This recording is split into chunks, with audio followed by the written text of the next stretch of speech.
ईश्वर पिता ने सारे जगत से ऐसी मोहब्बत किया,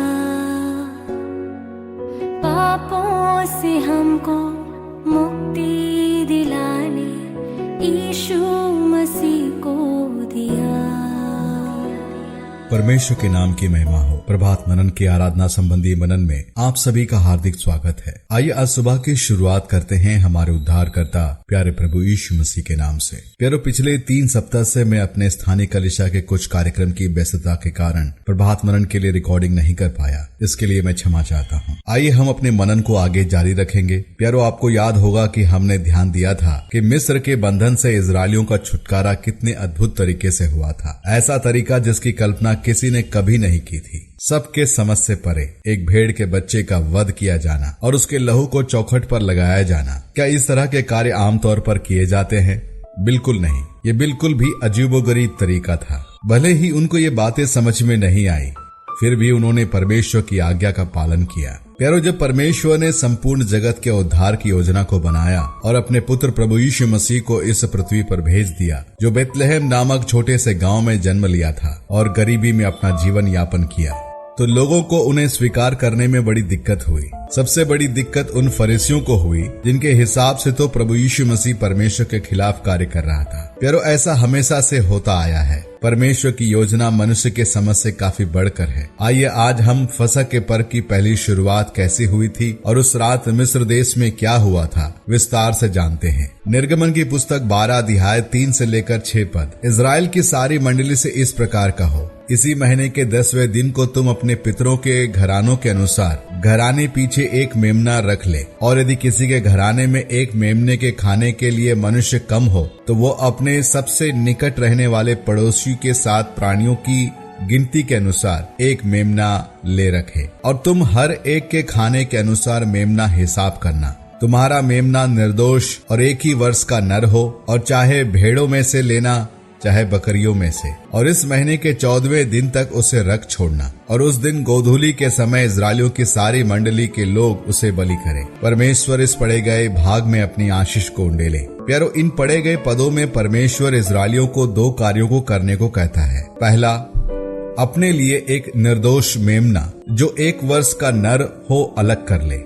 मैं कल्पना करता हूँ कि सभी इजरायली अपने परिवार के अनुसार एक अच्छा निर्दोष और 1 वर्ष का उत्तम मेमना को ढूंढने में कितनी मेहनत किए होंगे। कोई अपने पाले हुए भेड़ों के झुंड से एक मेमना ढूंढ कर लिया होगा, तो कोई बाजार से या कोई पड़ोसी से अपने लिए एक उत्तम मेमना को खरीद लिया होगा। मैं कल्पना करता हूँ कि उस दिन हर एक इजरायली अपने अपने मेमने के पूरे शरीर पर हाथ फेरते और टटोलते होंगे कि उसके मेमने में कोई त्रुटि तो नहीं है, अर्थात वह कहीं जख्मी या बीमार तो नहीं है। एक दूसरे कार्य को जो परमेश्वर ने उन्हें करने को कहा था, पद 6 में परमेश्वर कहता है, और इस महीने के 14वें दिन तक उसे रख छोड़ना, और उस दिन गोधूली के समय इजरायलियों की सारी मंडली के लोग उसे बलि करें, अर्थात उस मेमने को 14 दिन तक रख छोड़ना। उसकी मूल भाषा के अनुवाद के अनुसार इसका अर्थ होता है 14वें दिन तक उसकी रखवाली करना। You should guard the lamb, अर्थात वह स्वस्थ रहे, निर्दोष रहे, बीमार न पड़े,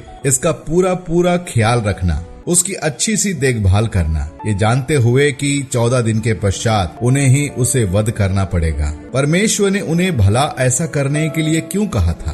प्यारो, जरा सोचे, इन 14 दिनों के अंतर्गत उस मेमने और उस परिवार के सदस्यों के मध्य एक अजीब सा रिश्ता बन गया होगा।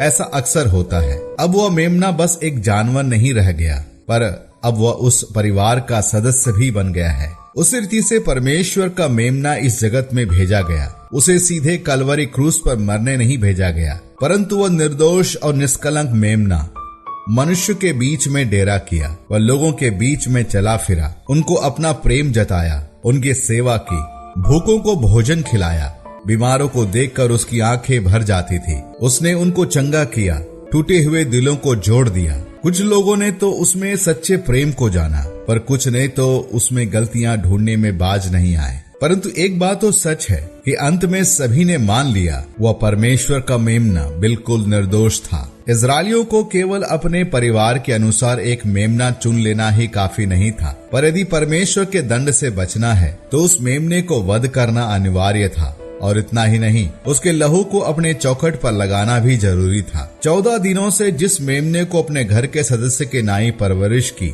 अब उसके गले को धार हथियार से रेतना भी जरूरी था। मेमना का दर्द से चिल्लाना घर के सदस्यों के लिए भावुक कर देने वाला माहौल था। शायद घर के बच्चे ऐसा करने से पिता को रोके भी होंगे, पर उसने नम आंखों से अपने बच्चों को समझाया होगा कि बच्चों, मैं स्वयं भी ऐसा करना नहीं चाहता, पर ऐसा करना जरूरी है। हमारे बचने का कोई और मार्ग नहीं है। उसके लहू को चौखट पर लगाना उनके विश्वास के कदम को दर्शाता है। परमेश्वर की आज्ञा के अनुसार ऐसा होना अनिवार्य था। निर्गमन के पुस्तक 12 अध्याय 13 में पढ़ते हैं, और जिन घरों में तुम रहोगे उन पर वह लहू तुम्हारे लिए चिन्ह ठहरेगा, अर्थात उस लहू को देखकर तुमको छोड़ जाऊंगा। और जब मैं मिस्र देश के लोगों को मारूंगा तो वह विपत्ति तुम पर ना पड़ेगी और तुम नष्ट ना होगे। हमारे छुटकारे के लिए परमेश्वर का मेमना बलिदान हुआ। इजरायलियों को अपने पास 14 दिन रखे मेमने को बलिदान करने में इतनी दिक्कत हुई, तो सोचिए कि पिता परमेश्वर को कैसे लगा होगा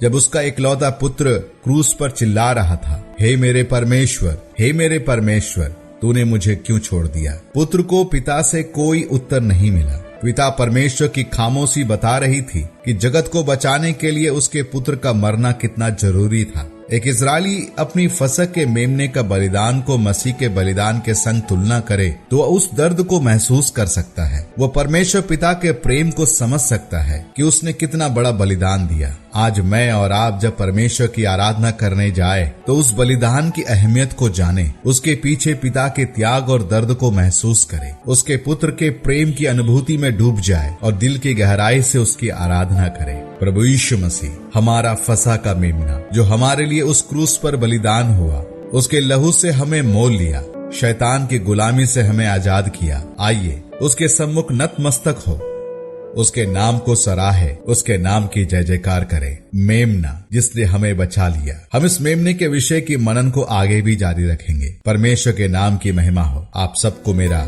जय मसीह की। सारे जहां में एक जग सा छाया था